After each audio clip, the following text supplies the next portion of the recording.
let's bring it back. Did you all find some good Bible verses for fighting negative thinking? Sirach chapter 2. Sirach chapter 2. Be sincere of heart and steadfast, undisturbed in time of adversity. Cling to him, forsake him not. Accept whatever befalls you, for in fire gold is tested. Trust God and he will help you. Make straight your ways and hope in him. Good one. We now come to the next step in Matthew Kelly's conversion. Every week now, Matthew Kelly was getting together with his mentor John to play basketball. And Matthew Kelly would ask John about the things he was reading. What does this Bible passage mean? John's like his own personal study Bible. And John would check in with Matthew. How's your prayer life going? Good. How's your Bible reading going? You reading a chapter a day? Yeah, most days. How about your study? Are you remembering to turn each hour of work into a prayer for someone? Yeah, that's really helping. Are you happier? And Matthew Kelly said, yes, thank you. You're welcome. So, what are you doing Saturday afternoon? All of a sudden, Matthew Kelly says he got defensive. Matthew told John, I'm busy. Busy doing what? Busy being busy. But John, his mentor, pleaded and begged, come on, just give me 2 hours. Now, at this point, John had changed Matthew's life for the better. Matthew was developing a deep relationship with God. He was happier. He had a sense of identity and purpose in life. He had a steady prayer life, reading the Bible every day. And yet, Matthew Kelly still resisted every step of the way. We all do it. We all keep resisting the call from God right in front of us. And our challenge is to keep saying yes to God in every moment of every day. And don't let the voices of discouragement get you down. So, consider, where is God calling you to say yes? After some wrangling with his mentor John, Matthew Kelly said yes. And where did John take him? To the nursing home. They went from room to room, offering each person a chocolate and visiting with them for about 10 minutes before moving on. And Matthew Kelly kept doing it. That wasn't his first visit. That wasn't his last visit by a long shot. He went many, many times with John, and then he started going on his own. He never got comfortable with it, but he kept doing it because he knew it was good for the residents and good for him. Every time he walked through the door, he saw the other person's face light up, and he knew he just made their day. Matthew Kelly learned a few things. First off, he learned we all need to get outside ourselves and serve others. It's how we're wired. It's what God created us to do. It usually takes us outside our comfort zone, but it will change the world for the better, give us purpose, and make us happy. Matthew Kelly specifically urges us to visit the lonely.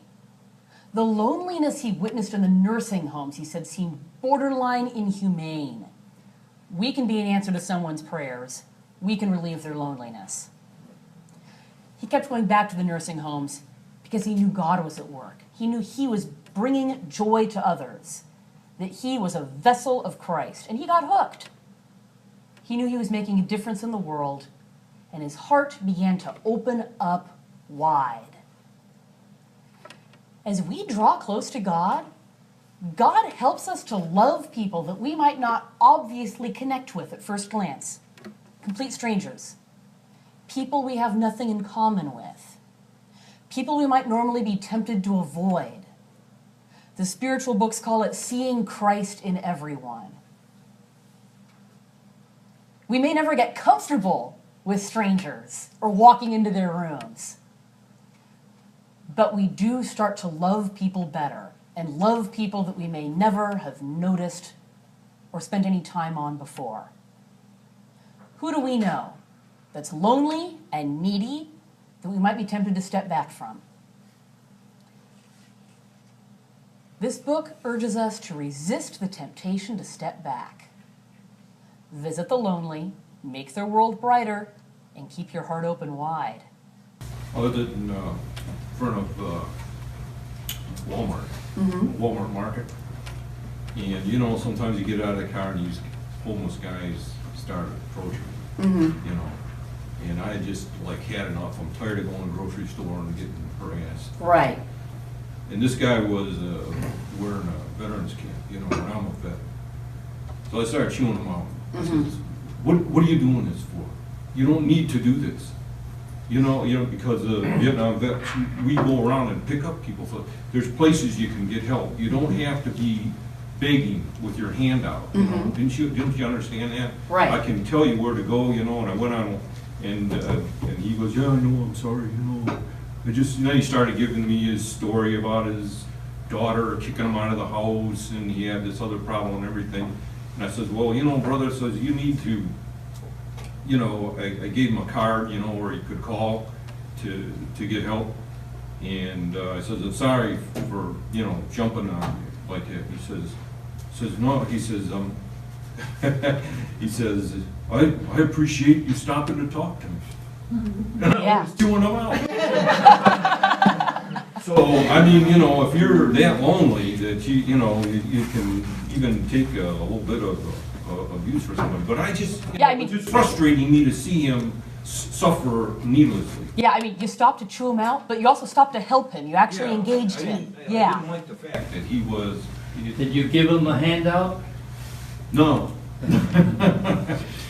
I didn't. Yes, you did. Well, but I Information. gave him information because I didn't want him. He said, you know, he's just trying to get through day by day. Yeah. I said, well, you don't need to. You can be every day, you know, if you just go to the right places. Yeah. You know, you don't need to be going from car to car in a parking lot, trying to bum $1 here and there. Right. You know, just to go to Burger King and get you know, something on the value menu or whatever. That's no way to exist. You know, he needed more than that.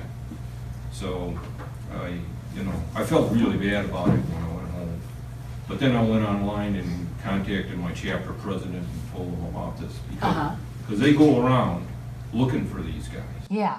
and taking them to the VA and you know, getting them off the street and getting them shelter and getting them started, because that's no way to exist Yeah. in the United States today. No, good job Right. doing something about it. And I think you've brought up a good point that there are various ways that we can, I mean, engage the homeless and people that need our help. On the one hand, we need to be a face of compassion.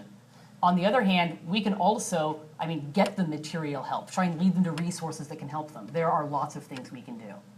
It's discussion time. And I think you just shared yours, but think of a time in the past when you made the decision to visit or otherwise engage with a lonely person. Was it comfortable or uncomfortable? How did it go? How did God work through it?